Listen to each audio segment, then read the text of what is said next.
Welcome to the Daily Dispatch. First up, an investigation has been launched on some Indian drug manufacturers after around 70 Gambian children died from their cold and cough syrups. Second, we'll tell you about the Ukraine president's 10-point peace plan and if peace could really ensue in Ukraine soon. Also on the Dispatch, we'll take you to the United Nations, where the Security Council denounced Taliban's bans on women in Afghanistan. We're here to give you the news and to help you infer the world around you. I'm Tayyaba Nisar Khan, and here is your Daily Dispatch. The Indian Health Ministry has launched an investigation on some drug manufacturers after their cold and cough syrups were linked to the death of around 70 children in Gambia. In September 2022, 69 children died in Gambia after taking India-made medicinal syrups. An initial inquiry by the government found that the death of the children occurred after they were given the paracetamol syrup to treat their fever. Now, a subsequent investigation next month by the World Health Organization linked the deaths to 4 contaminated cold and cough syrups made by the Indian drug manufacturer Made in Pharmaceuticals. Now, the contaminated products triggered symptoms like abdominal pain, vomiting, altered mental state, and acute kidney problems. The incident has created fear and concerns among the people. An international organization such as the WHO warned that the 4 products identified in the Gambia investigation could have possibly been distributed to other regions through informal channels as well. Now, India is called the pharmacy of the world. It is one of the largest producers of vaccines and generic drugs and exports over 20% of the global supply to different regions. According to some estimates, its pharmaceutical industry is worth over $40 billion. However, its massive drug manufacturing sector has been accused of lax regulations and poor quality controls as well. For example, a report by the United States Trade Representative found that around 20% of the pharmaceutical products produced on the Indian market are counterfeit. Official government records reveal that between 2007 and 2020, more than 7,500 drugs sampled in just 3 of India's 28 states and 3 union territories had failed quality tests. Last year, fake viral of remdesivir, a drug used to treat COVID, was sold in bulk in India, and some were exported as well. Now, the Indian government has claimed that the investigation is aimed at ensuring quality control and determining drugs and medicines produced in India are safe or not. But the confidence in the Indian pharmaceutical industry will erode based on this recent experience, especially if the real measures are not taken to explain how such a breach could happen and how it will prevent in the future.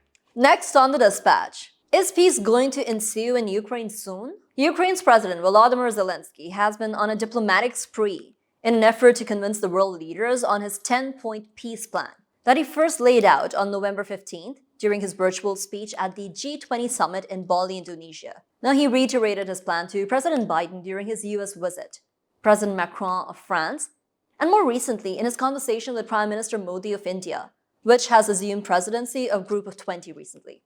In December, he urged the leaders of the G7 countries to support his idea of Global Peace Summit, which will encapsulate the peace plan as well. Ukraine's Foreign Minister Dmytro Kuleba stated that Ukraine was aiming to hold a summit in collaboration with the United Nations Secretary General Antonio Guterres by the end of February 2023. So what does the 10-point peace plan call for? Here's the breakdown. 1. Nuclear security, especially the restoration of safety around Europe's largest nuclear power plant, Zaporizhzhia in Ukraine, which is currently under the Russian control. 2nd, food security, the smooth export of Ukraine's grains, especially to the poorer nations. 3rd, energy security, having previously accused Russia of conducting energy terror for striking civilian energy and water infrastructure. The plan calls for price restriction of the Russian energy and aiding Ukraine's damaged energy infrastructure. 4th, release of war prisoners and deportees.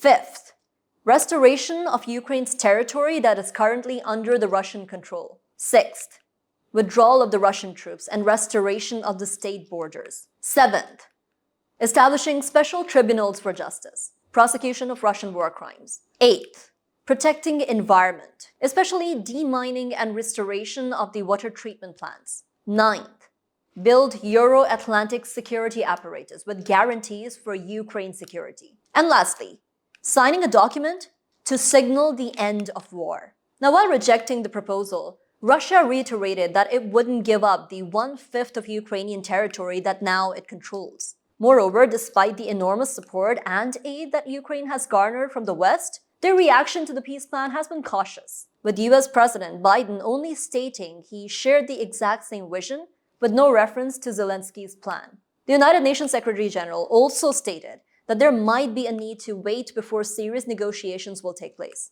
Caution shown by Ukraine's allies is due to the plan's maximalist position, which may seem unrealistic at this point, since Russia wouldn't agree to all of them. However, it is a step towards a talk of peace, if nothing else. Despite the war being in the 10th month since its inception, it still remains to be seen if all the parties would be able to build trust. President of Russia, Vladimir Putin's recent peace offer was rejected as insincere by both the Ukraine and US. And Russia shot down the peace plan laid out by Zelenskyy. Even though many believe the war wouldn't end soon, we can witness the change of tone in both the parties, with peace offers being sent.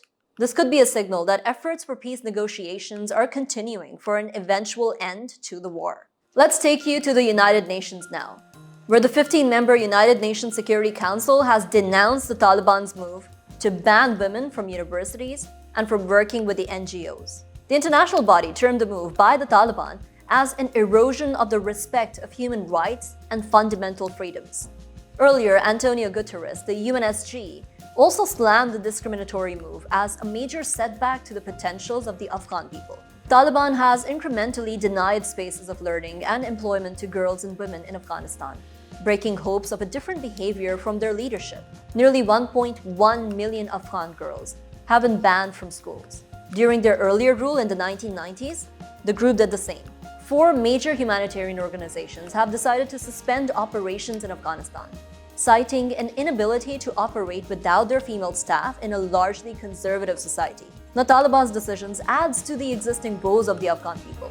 The United Nations Aid Chief, Martin Griffiths, apprised the Security Council that 97% of Afghans are living in poverty, with 2/3 needing aid to survive.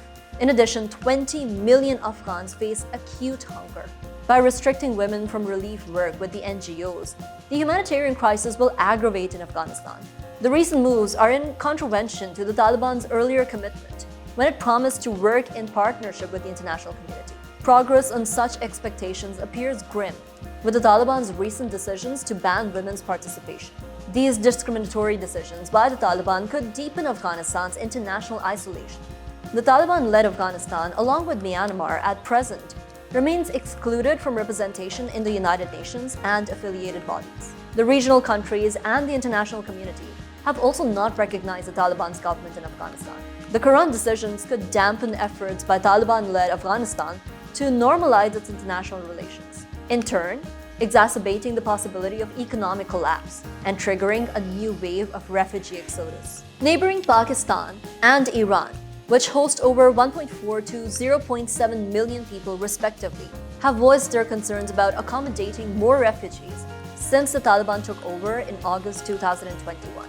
The new wave of refugees from Afghanistan can lead to possible refugee and migrant influx in the regional countries and beyond.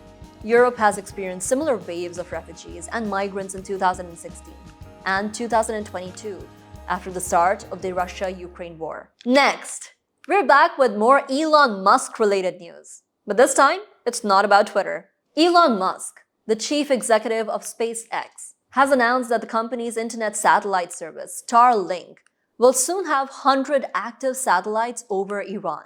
The announcement comes 3 months after Musk tweeted he would activate the service amid protests across Iran. Earlier in September, Musk said he would activate the Starlink as part of the US-backed effort to advance the internet freedom and the free flow of information. Now, Iranian authorities have banned access to multiple social media platforms such as Facebook, Twitter, YouTube, WhatsApp, Telegram, and Instagram. Access to Google is also restricted, while the local websites and internet providers have more freedom to keep the country's economy from taking too big a hit. Open access to information and networking sites in times of crisis and heavy censorship can help the citizens present their case and plight to the international audiences.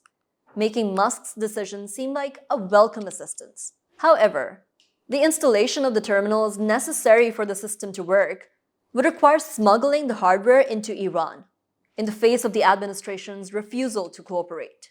On one hand, freedom of speech and access to information are internationally protected rights. And on the other hand, circumventing state authority goes against the international systems that enable respect for the territorial and administrative autonomy of the state. Yet Iran's actions to restrict internet access to Iranian citizens stifle transparency and verification measures by the international observers regarding the high-handed actions of authorities. Musk had previously helped Ukrainian authorities install the Starlink hardware for unfettered access to information. However, in the case of Iran, the state may resist the initiative and restrict users' access to Starlink hardware. And lastly, it's time to turn east. In Myanmar, since the military coup of 2020, a series of cases have been built against the former state councillor of Myanmar, Aung San Suu Kyi. Now, verdicts are expected on the remaining 5 charges against the Nobel Peace Laureate. Suu Kyi has been in junta custody since the military overthrew her party's elected civilian government nearly 2 years ago. Since then, she has been convicted on 14 charges and sentenced to a total of 26 years in prison. The remaining charges are related to alleged corruption in connection with her administration's rental and purchase of helicopters for disaster relief. She and her co-defendant, ousted President Win Myint, have pleaded not guilty on all 5 charges. Last week, the United Nations Security Council passed a resolution demanding an end to the violent policies in the country. Another demand of the resolution was the release of political prisoners, including Suu Kyi. Wednesday's resolution was proposed by Britain and passed by 12 votes in favor, none against, and 3 abstentions from China, India, and Russia. Whether the resolution will have any bearing on the decision of the military court remains to be seen. Myanmar currently faces political isolation in the region, since the ASEAN's refusal to entertain the military administrators in any of their meetings, due to their failure to comply with the previously proposed peace deal. Moreover, Russia, Belarus, and Serbia remain cordial with the military administration to safeguard their own arms sales to the country. In the current situation, Myanmar stands isolated from international politics and the regional cooperation forums alike. The only countries supporting the regime are pariahs of the system themselves, with vested interest in maintaining ties with the regime. That's all, folks. We'd be happy to receive your feedback and suggestions. We'll be back tomorrow with more bite-sized news that keeps you up to date with what's happening in the country, the region, and the globe. I'm Tayyaba Nisar Khan, and this was your Daily Dispatch.